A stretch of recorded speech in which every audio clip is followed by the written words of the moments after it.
চরিত্র হলো মানুষের সবচেয়ে বড় সম্পদ। সৎ বিচার এবং সৎকর্মের সংমিশ্রণকেই চরিত্র বলা হয়। যে নিজের ইচ্ছাগুলিকে নিয়ন্ত্রিত করে, তাদের সৎকর্মের রূপদান করে, তাকেই চরিত্রবান বলা যায়। সুসংযত ইচ্ছাশক্তির দ্বারা অনুপ্রাণিত সদাচারের নামই চরিত্র।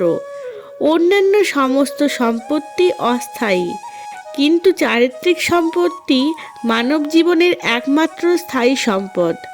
মানুষের চরিত্রই হলো তার জীবনের স্থায়ী সাফল্যের আধার।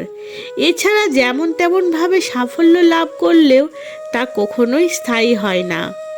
সেবা, দয়া, পরোপকার, উদারতা, ত্যাগ, শিষ্টাচার, সদ্ব্যবহার ইত্যাদি যদি চরিত্রের বাহ্য অঙ্গ হয়, তাহলে সদ্ভাব, উৎকৃষ্ট চিন্তন, নিয়মানুবর্তিতা, সুশৃঙ্খল জীবন এবং শান্ত গম্ভীর মনোভূমি ইত্যাদি হলো চরিত্রের পরোক্ষ অঙ্গ।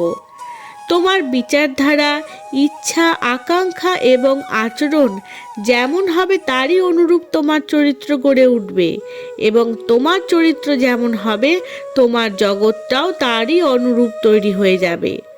উত্তম চরিত্র জীবনকে সঠিক দিশায় পরিচালিত করে, কিন্তু চরিত্রহীনতা মানুষকে পথভ্রষ্ট করে যে কোনো সময় বিনাশের গর্তে ঠেলে দিতে পারে। চরিত্রই হলো মানব জীবনের ভিত।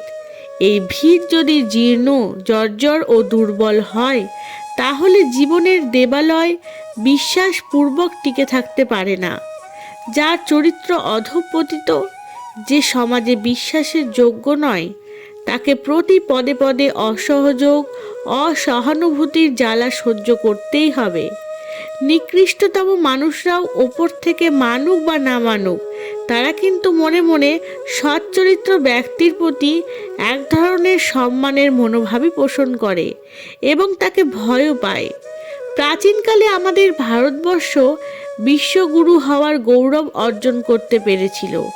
এর কারণও তার সচ্চরিত্রতা এবং মহান নৈতিক মূল্য রক্ষা করার বিষয়ে সামর্থ্যই প্রধান ছিল। চরিত্র নির্মাণ কার্যে সাহিত্যের যথেষ্ট অবদান থাকে। মহাপুরুষদের জীবনী পড়ার পর নিজের মনেও তাদেরই মতো হয়ে ওঠার ইচ্ছা জাগে। বিচারধারাকে দৃঢ়তা ও শক্তি প্রদান করার যোগ্য সাহিত্য মানুষের আত্মনির্মাণের কাজে উল্লেখযোগ্য ভূমিকা পালন করে। এর ফলে আন্তরিক বিশেষত্ব জাগ্রত হয়। ভালো পুস্তকের মাধ্যমে প্রাপ্ত অনুপ্রেরণা প্রকৃত বন্ধুর কাজ করে। এতে জীবনের সঠিক দিশার জ্ঞান হয়। এর বিপরীতে অশ্লীল সাহিত্য মানুষের অধঃপতনের কারণ হয়ে দাঁড়ায়। চরিত্রই হলো মানুষের সবথেকে বড় শক্তি ও সম্পদ। জগতের অনন্ত সম্পদের অধিপতি হওয়া সত্ত্বেও যদি কেউ চরিত্রহীন হয়ে থাকে, তাহলে তাকে সব দিক থেকেই বিপন্নই মনে করা হবে।